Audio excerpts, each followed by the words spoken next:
31 मार्च साल 2004 का दिन था। पाकिस्तान के मुल्तान स्टेडियम में इंडिया और पाकिस्तान के बीच टेस्ट मैच चल रहा था और पूरा स्टेडियम खचाखच भरा हुआ था। पाकिस्तानी गेंदबाज एक एक करके गेंद फेंक रहे थे, लेकिन सामने खड़ा था भारतीय विस्फोटक बल्लेबाज वीरेंद्र सहवाग। उस दिन सहवाग ने अकेले अपने दम पर इतिहास लिख दिया। उन्होंने पाकिस्तान के खिलाफ 309 रन ठोक दिए और वो ट्रिपल सेंचुरी लगाने वाले पहले इंडियन बैट्समैन बने। उस दिन पूरी दुनिया ने उन्हें एक नया नाम दिया, मुल्तान का सुल्तान। लेकिन सहवाग की इस बड़ी पारी के पीछे एक लंबी कहानी छिपी थी, एक ऐसी कहानी जो दिल्ली की गलियों से शुरू होती है, जहां 20 अक्टूबर साल 1978 को हरियाणा के नचपगढ़ में एक जाट परिवार में वीरेंद्र सहवाग का जन्म होता है। उनके पिता का नाम किशन सहवाग और मां का नाम कृष्णा सहवाग था। पिता अनाज के बहुत बड़े व्यापारी थे और परिवार बेहद ही साधारण था। सहवाग की दो बड़ी बहनें अंजू और मंजू और एक छोटा भाई भी है, विनोद सहवाग। बचपन से ही वीरू को क्रिकेट का शौक था। गली में घंटों बैट बॉल खेलते रहते। एक बार तो खेलते खेलते उन्होंने किसी पड़ोसी के घर का कांच तोड़ दिया, जिसे पिता किशन सहवाग गुस्सा हो गए और बोले कि सहवाग, अब से तुम्हारा क्रिकेट बंद, तुम सिर्फ पढ़ाई करोगे। और एक बार जब सहवाग 12 साल के थे, तब मैदान में क्रिकेट खेलते हुए उनके दांत भी टूट गए थे। लेकिन उस दिन सहवाग की मां ने उनका साथ दिया और कहा, इसे क्रिकेट खेलने का शौक है, इसका शौक मत तोड़ो, ये एक दिन जरूर बड़ा खिलाड़ी बनेगा। और सच में मां की ये बात सच साबित हुई। आपको बता दें कि वीरेंद्र को उनकी पहली क्रिकेट किट उनके पिता ने ही दिलाई थी। वो दिन उनके लिए किसी खजाने से कम नहीं था। क्रिकेट किट हाथ में आते ही उन्होंने ठान लिया कि मुझे इंडिया के लिए खेलना है। सहवाग ने अरोड़ा विद्या स्कूल दिल्ली से स्कूलिंग पूरी की। उसके बाद जामिया मिलिया इस्लामिया यूनिवर्सिटी नई दिल्ली से ही कॉलेज ग्रेजुएशन किया। लेकिन पढ़ाई से ज्यादा उनका मन क्रिकेट में लगता था। सहवाग ने विकासपुरी क्रिकेट कोचिंग सेंटर में कोच अमरनाथ शर्मा के अंडर क्रिकेट खेलना शुरू किया। कोच अमरनाथ शर्मा ने उनकी बल्लेबाजी देखी और समझ गए कि ये लड़का आगे जाएगा। लेकिन इन सब के बावजूद घरवालों का दबाव था कि पढ़ाई पर ध्यान दो। साथ ही कई बार क्लब क्रिकेट में भी मौका नहीं मिला और पैसों की भी काफी ज्यादा दिक्कत थी।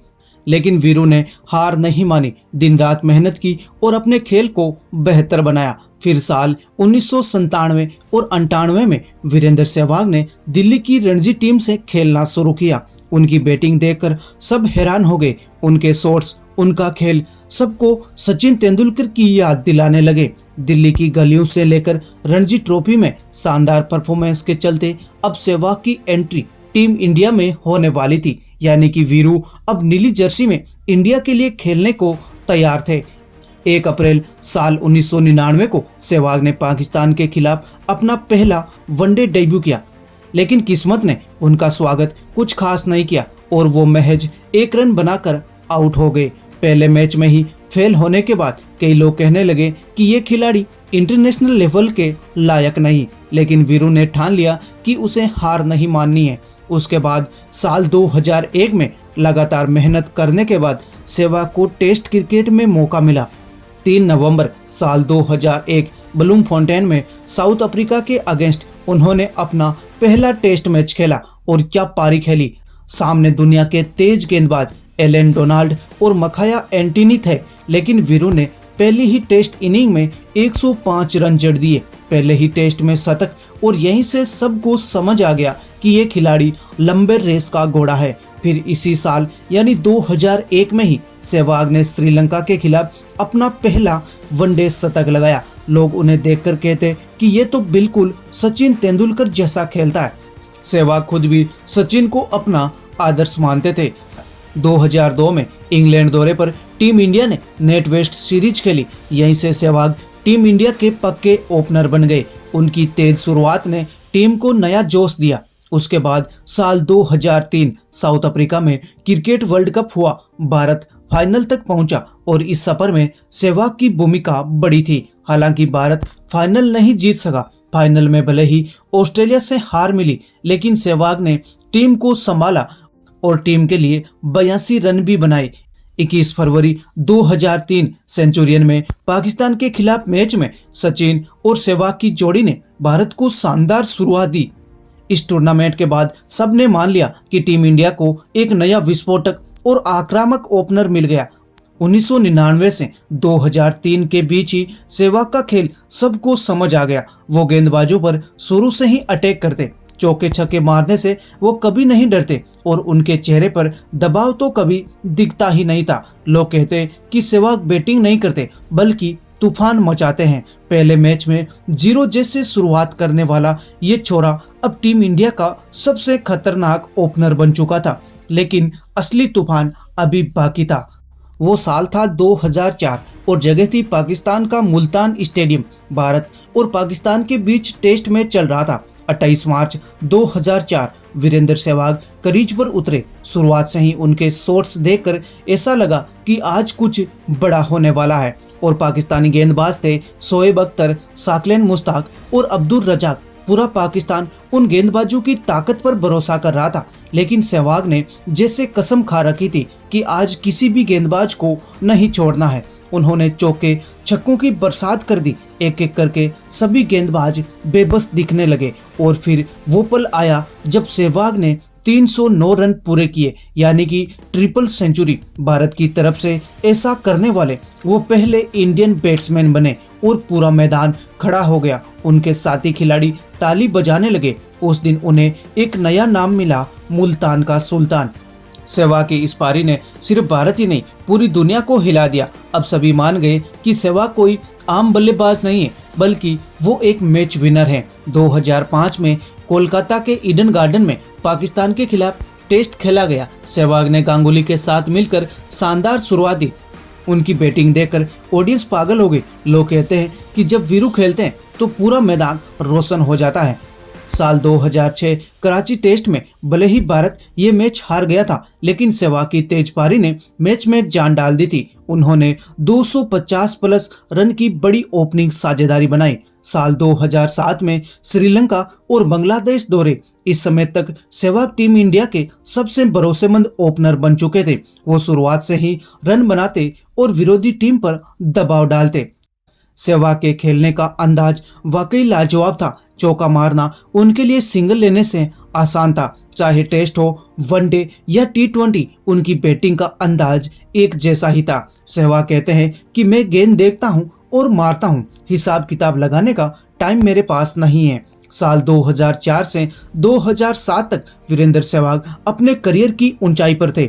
उनकी बैटिंग देखकर लोग कहते कि ये खिलाड़ी नहीं बल्कि तूफान है, क्योंकि आने वाले सालों में वीरू ने वो कर दिखाया जिसकी कोई कल्पना भी नहीं कर सकता था। टेस्ट क्रिकेट में 319 रन और वनडे में 219 रन। मार्च 2008 चेन्नई में भारत और साउथ अफ्रीका के बीच टेस्ट मैच चल रहा था। पहली पारी में साउथ अफ्रीका ने 540 रन ठोक दिए। सबको लगा कि भारत हार जाएगा, लेकिन सहवाग मैदान में आए और खेल शुरू किया। दूसरी तरफ अफ्रीका के गेंदबाज थे डेल स्टेन, मकाया एंटनी और मोनी मोरकल, दुनिया के सबसे खतरनाक तेज गेंदबाज। लेकिन वीरू पर कोई दबाव नहीं पड़ा। वो बस चौके छक्के मारते गए और एक एक करके उनका स्कोर बढ़ता गया। 100 रन, 200, 250 और 300। और फिर वो पल आया जब सहवाग ने 319 रन बनाए, यानी टेस्ट क्रिकेट में सबसे तेज तिहरा शतक। इतना ही नहीं, वो पहले इंडियन बने जिन्होंने 2 बार ट्रिपल सेंचुरी लगाई। उस दिन पूरा चेन्नई खड़ा होकर सहवाग के लिए तालियां बजा रहा था। ये पारी आज भी टेस्ट क्रिकेट की सबसे महान पारियों में से एक गिनी जाती है। फिर 2009 में मुंबई टेस्ट में सहवाग ने एक बार फिर से अपना जलवा दिखाया। उन्होंने सिर्फ 168 गेंदों पर 293 रन ठोक दिए। अगर वो 7 रन और बना लेते तो तीसरी ट्रिपल सेंचुरी भी बना देते, लेकिन आउट हो गए। फिर भी उनकी पारी ने सबको हिला दिया। उसके बाद 8 दिसंबर साल 2011 इंदौर में भारत और वेस्ट इंडीज के बीच वनडे मैच होने वाला था। और उस मैच में सहवाग खुद ही कप्तान थे। वो मैदान पर उतरे और शुरू से ही अटैक करना शुरू कर दिया। चौके छक्कों की बरसात होने लगी। पूरा इंदौर स्टेडियम पागल हो गया। धीरे धीरे स्कोर बढ़ता गया। 100, 150, 170, 200 और फिर 219 रन की पारी। सहवाग दुनिया के दूसरे बल्लेबाज बने जिन्होंने वनडे में डबल सेंचुरी लगाए। उनसे पहले सिर्फ सचिन तेंदुलकर ने ही 200 रन बनाए थे। उस दिन सबको लगा कि सहवाग सिर्फ टेस्ट में नहीं बल्कि हर फॉर्मेट में खतरनाक है। 2008 से लेकर 2011 तक सहवाग के खेलने का स्टाइल बिल्कुल अलग था। वो टेस्ट में भी T20 वाले अंदाज से खेलते, वनडे में पावर हिटिंग लगाते और गेंदबाज के लिए वो सरदर्द बन चुके थे। लोग कहते हैं कि अगर सहवाग टिक गया तो भारत अपने आप मैच जीत जाएगा। 2008 से लेकर 2011 का समय वीरेंद्र सहवाग के करियर का गोल्डन पीरियड था। ट्रिपल सेंचुरी, डबल सेंचुरी और धमाकेदार बैटिंग। उन्होंने वो सब किया जो किसी और भारतीय ने पहले कभी नहीं किया था। लेकिन जिंदगी हमेशा एक जैसी नहीं रहती। साल 2012 के बाद सहवाग के करियर का कठिन दौर शुरू हुआ। 2011 के बाद सहवाग की बैटिंग में धीरे धीरे गिरावट आने लगी। जहां पहले वो चौके छक्कों से गेंदबाजों का दम निकाल देते थे, वहीं अब जल्दी जल्दी आउट होने लगे। लोग कहने लगे कि अब सहवाग का टाइम खत्म हो रहा है। भारत और पाकिस्तान के बीच 2012 की वनडे सीरीज में भी सहवाग उम्मीद के मुताबिक रन नहीं बना पाए। उनकी जगह नए खिलाड़ी टीम में जगह बनाने लगे। 2013 में ऑस्ट्रेलिया और इंग्लैंड दौरे। इस समय तक टीम इंडिया में शिखर धवन और रोहित शर्मा जैसे नए ओपनर आ चुके थे। सहवाग को बार बार बाहर किया जाने लगा। उनकी जगह युवा खिलाड़ियों को मौके मिलने लगे। लेकिन साल 2014 में किंग्स 11 पंजाब की तरफ से खेलते हुए चेन्नई सुपर किंग्स के खिलाफ 122 रन की धुआंधार पारी खेली। वो पारी आज भी आईपीएल की बेस्ट पारियों में गिनी जाती है। लेकिन घरेलू क्रिकेट और आईपीएल में अच्छा करने के बावजूद टीम इंडिया में उनकी वापसी नहीं हो सकी और आखिरकार सहवाग ने समझ लिया कि अब वक्त आ चुका है। 20 अक्टूबर 2015 को अपने 37वें बर्थडे पर वीरेंद्र सहवाग ने क्रिकेट के सभी फॉर्मेट से रिटायरमेंट का ऐलान कर दिया। रिटायरमेंट के बाद भी सहवाग क्रिकेट से दूर नहीं हुए। उन्होंने कमेंट्री करना शुरू किया और अपनी मजेदार बातें और चुटकुलों से फैंस का दिल जीत लिया। ट्विटर पर उनके वन लाइनर्स और जोक्स भी काफी मशहूर हुए। इसके अलावा उन्होंने सहवाग इंटरनेशनल स्कूल की स्थापना की, जहां बच्चों को पढ़ाई के साथ साथ खेलों की भी ट्रेनिंग दी जाती है। मैदान पर चौके छक्कों से गेंदबाजों के लिए डर बना रहने वाला ये खिलाड़ी 2015 में क्रिकेट को अलविदा कह देता है। लेकिन उसकी यादें, उनकी पारियां और उनका बेखौफ अंदाज आज भी हर भारतीय फैन के दिल में जिंदा है। सहवाग सिर्फ एक क्रिकेटर नहीं बल्कि नजफगढ़ के नवाब और मुल्तान के सुल्तान है। सहवाग भारत के पहले बल्लेबाज बने जिन्होंने टेस्ट क्रिकेट में ट्रिपल सेंचुरी लगाई। उन्होंने ये कारनामा 2 बार किया। पहले तो पाकिस्तान के खिलाफ 309 रन और उसके बाद चेन्नई में 2008 में साउथ अफ्रीका के अगेंस्ट 319 रन की पारी खेली। सचिन के बाद वो दूसरे खिलाड़ी बने जिन्होंने वनडे में डबल सेंचुरी बनाई। टेस्ट क्रिकेट में सबसे तेज ट्रिपल सेंचुरी का रिकॉर्ड भी उनके नाम पर है। टेस्ट क्रिकेट में 250 से ज्यादा रन का स्कोर करने वाले वो अकेले इंडियन हैं। सहवाग के आने से पहले टेस्ट में ओपनिंग धीमी मानी जाती थी, लेकिन उन्होंने टेस्ट क्रिकेट को भी T20 की तरह खेलकर एक नई पहचान दी। वीरेंद्र सहवाग को उनके खेल के लिए साल 2002 में अर्जुन अवार्ड दिया गया। उसके बाद साल 2009 में ICC test player of the year का अवार्ड भी दिया गया और फिर 2010 में पद्मश्री से भी नवाजा गया। साल 2004 में अपनी बचपन की दोस्त आरती अहलावत से सहवाग ने शादी कर ली, जिनसे उनके 2 बेटे हैं, आर्यवीर और वेदांत सहवाग। सहवाग एक पारिवारिक इंसान है।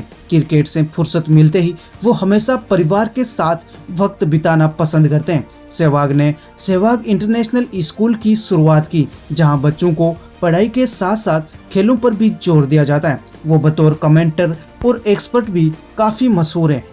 उनकी मजाकिया बातें और वन लाइनर्स टीवी और सोशल मीडिया पर आज भी सबका दिल जीत लेते हैं।